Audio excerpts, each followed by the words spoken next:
Hey, friends. Hi, friends. Welcome to Caroline and Rashi. Yes, it is extremely cold in here, and so It is I cold. was like, you know what? I'm just gonna wear a jacket because it's just us friends. It's rubbing up against your. What is happening? Yeah, there you go. Right You here. should clip Okay, it on your jacket. Okay, there we go. There we go. There it is. There it is. So I am in love with this one. It's like a protein shake at this place here in Houston, and I'm not going to say the name because too many people are finding out about this place. Oh.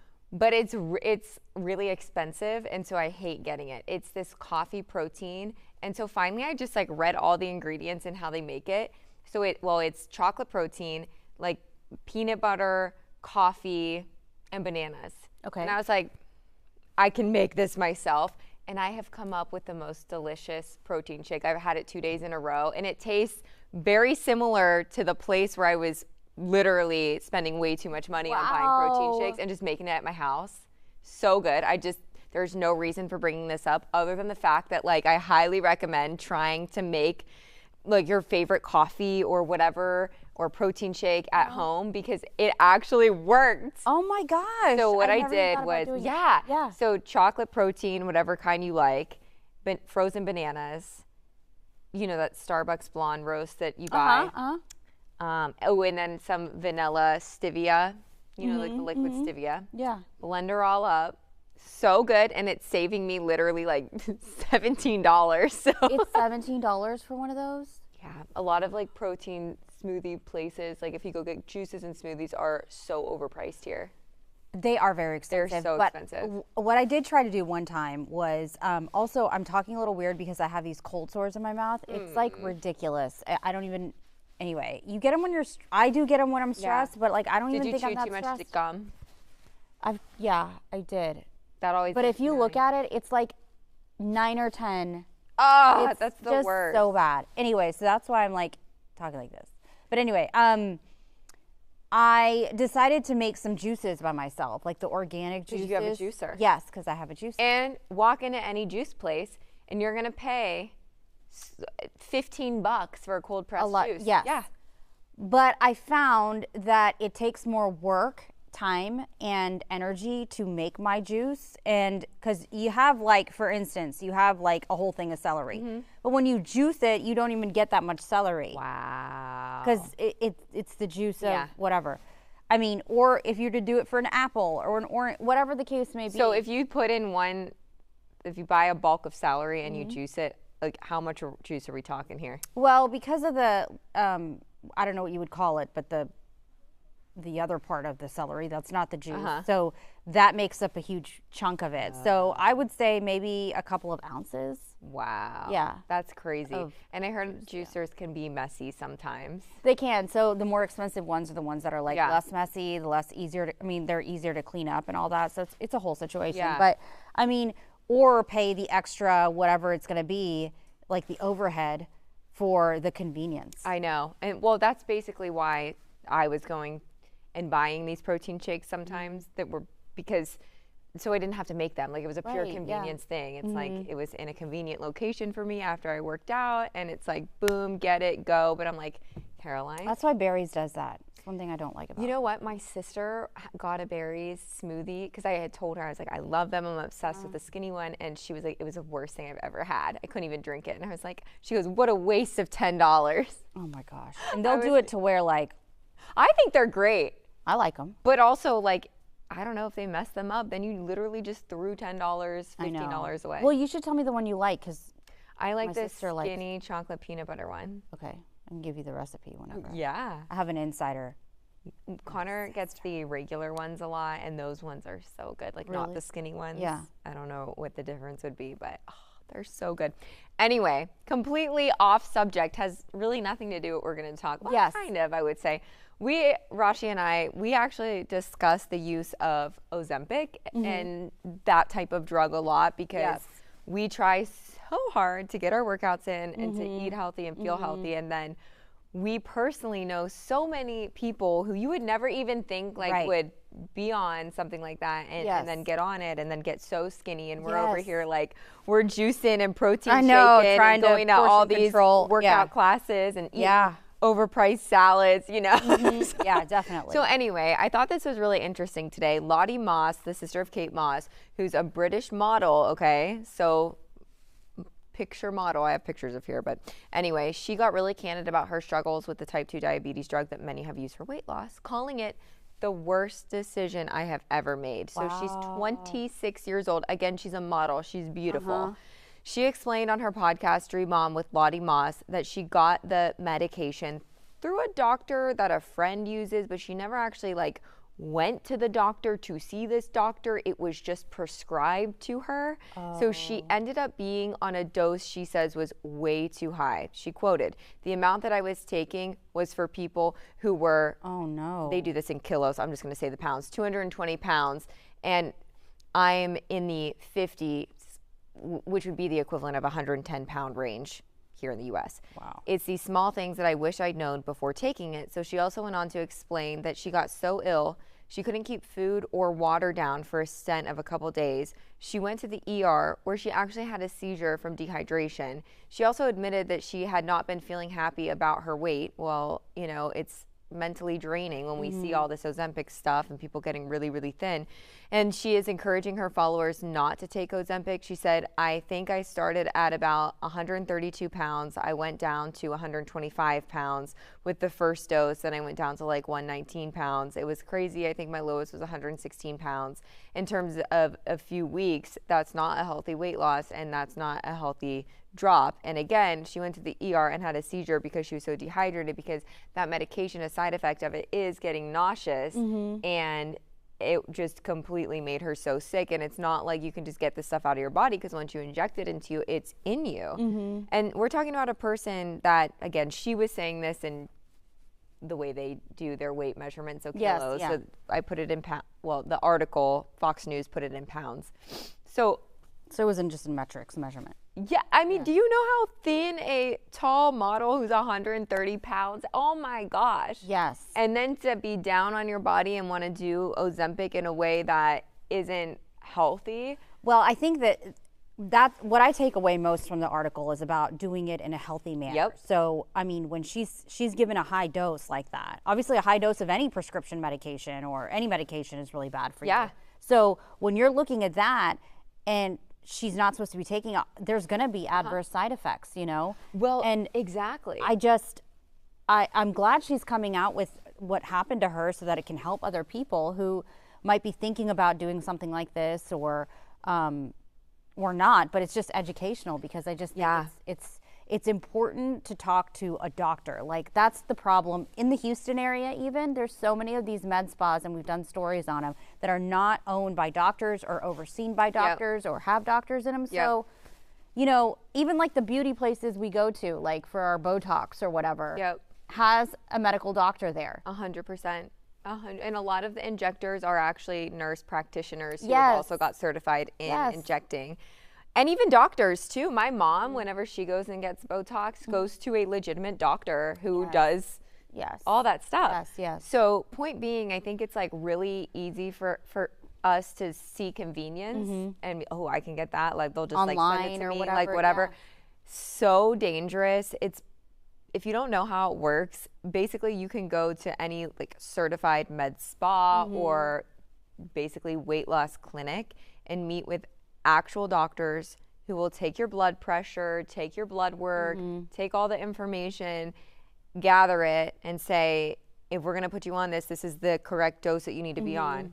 I follow a health and wellness podcast, and one of the regular guests on there, she is on an Ozempic journey, but done at a medical place, regular check-ins, all these tests before she got on it. And it's such a low dose that her journey on it is like a lot slower than this rapid weight loss. But anything that's rapid and crazy like that can't be the healthiest choice. Right. I mean, it's never, it's always worth the wait, right? Like, that's what they say. And like I don't know what this slogan is or whatever, but I think that's a huge takeaway there is doing it with medical supervision. And we've even experienced someone who we know and we've talked to, who is not a medical doctor that was like, why don't you just get on Ozempic? Why don't you just, you know? I'll be completely honest with you. Last year, whenever I did go on, I was working my booty off and I did lose some weight. I cannot tell you the amount of people, and it was like mostly people who work in med spas or like in the fitness area, but also that's a little weird because you would think fitness people would be like, oh, you're really working hard. They would come up to me and be like, so you're on Ozempic? I'm like, no, I literally worked my butt off and lost a couple pounds. Like everyone was just assuming. I'm like, no. And I mean, yeah, if you're on Ozempic and you're just losing weight and you're not working out, you can tell. Yeah. It's like there's no muscle. Like the muscle is going away, right? Like totally. And that's why in some cases for people who qualify and need it at these facilities run by medical professionals, they'll put people who actually qualify and need it on a low dose, make sure that they're eating high protein, they're doing regular check-ins, regular blood work, regular weigh-ins, and they're doing the BMI and making sure that you're not losing too much muscle. Like it's a whole, it really should be medically supervised, but I don't know, a lot of people are just getting on it and just, it's kind of like, you know, unfortunately, like in the modeling world and stuff, like even things like Adderall, just because it kind of kills your appetite and gives you energy, like cigarettes back in the day, you know, all that. Gosh. So it's just, this is like the next wave of it, you know? Yeah. Well, bottom line is if you're going to do it with medical supervision because you never know what underlying conditions you might have, what, you know, it's just. Yeah, and maybe even in some cases, like if you go, these doctors could point out like, wait, you actually have something that we need to take care of. So it's not like bad to go, and if you do need the help, go. But just go to the right place and do it the right way. Don't do something like she did. Yes, definitely. We'll be right back.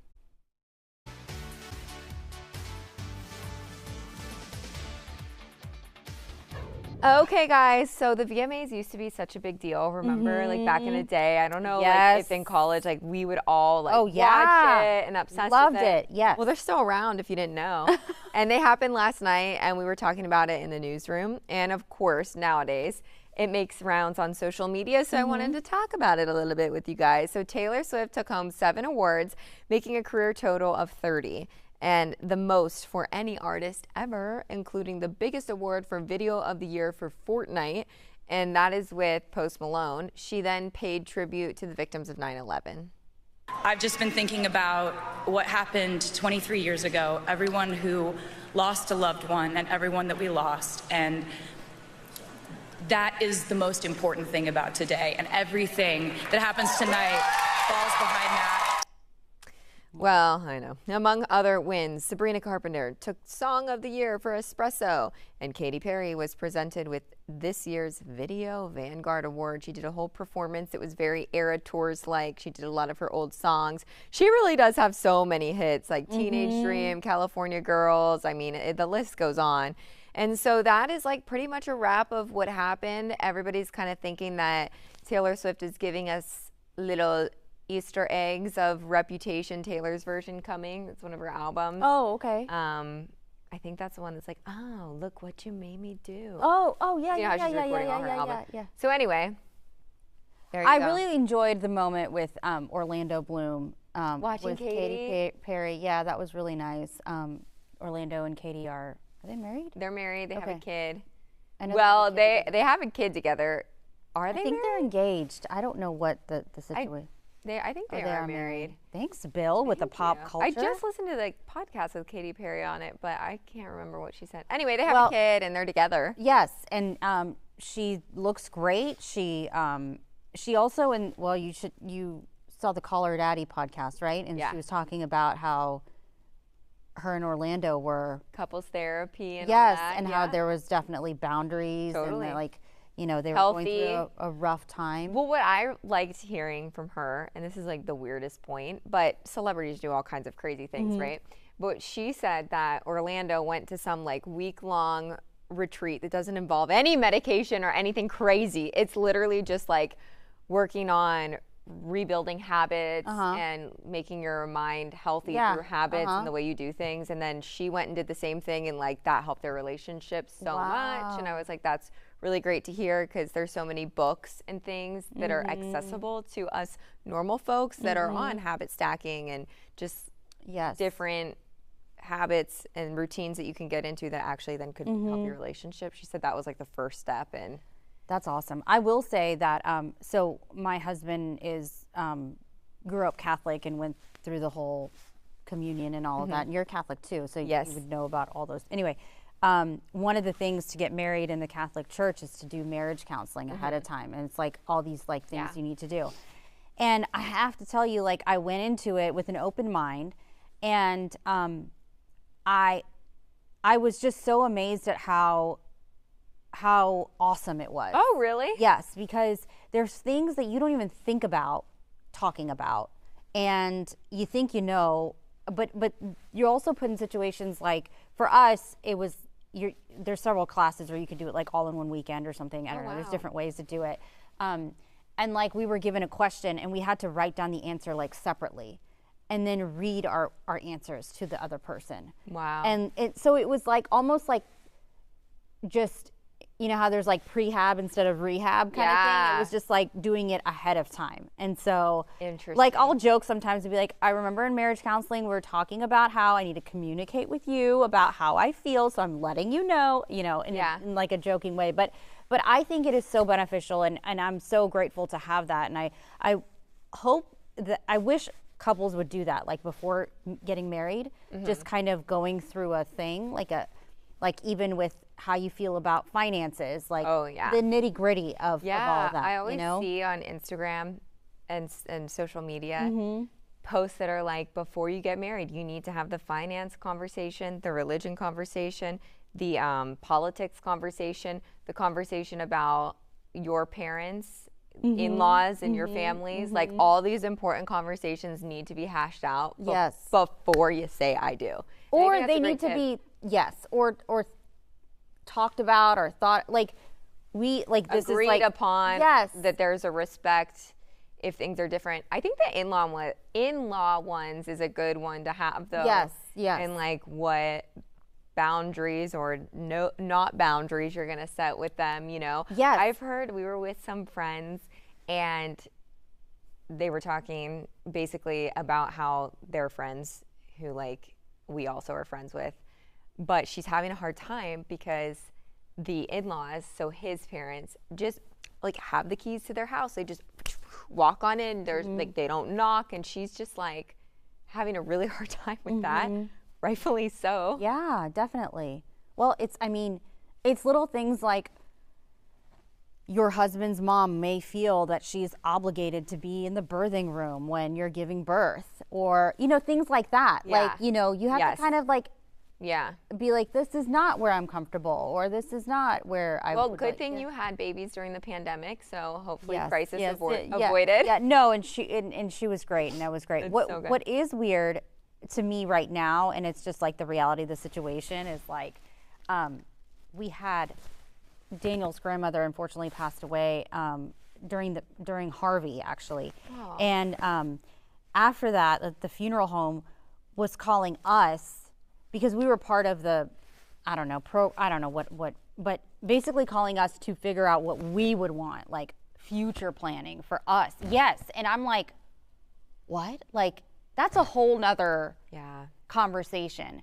But I don't think that's something you need to have like before you get married. No, I know my parents obviously hashed out their will, and they've like redone it several times. Yeah, I need to do one. Like, they've done it, and I know that they were super surprised when my dad's mom passed, my grandma. She took it upon herself to go down and set up her own funeral before she died. And so everything was paid for and everything was taken care of.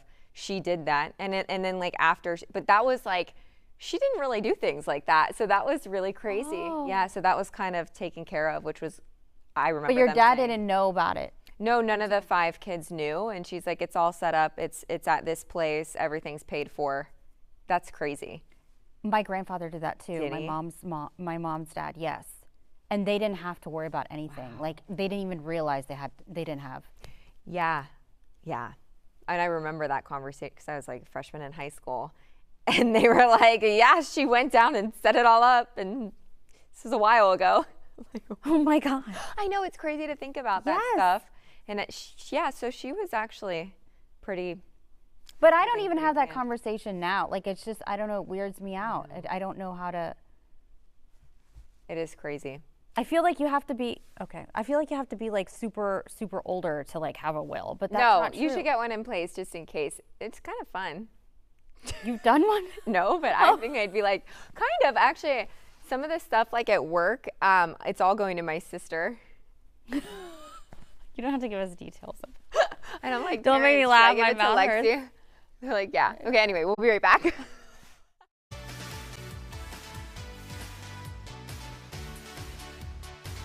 So at what age does life, money, and the future start to feel real? Well, according to a new survey by Life Happens, it's 27 years old.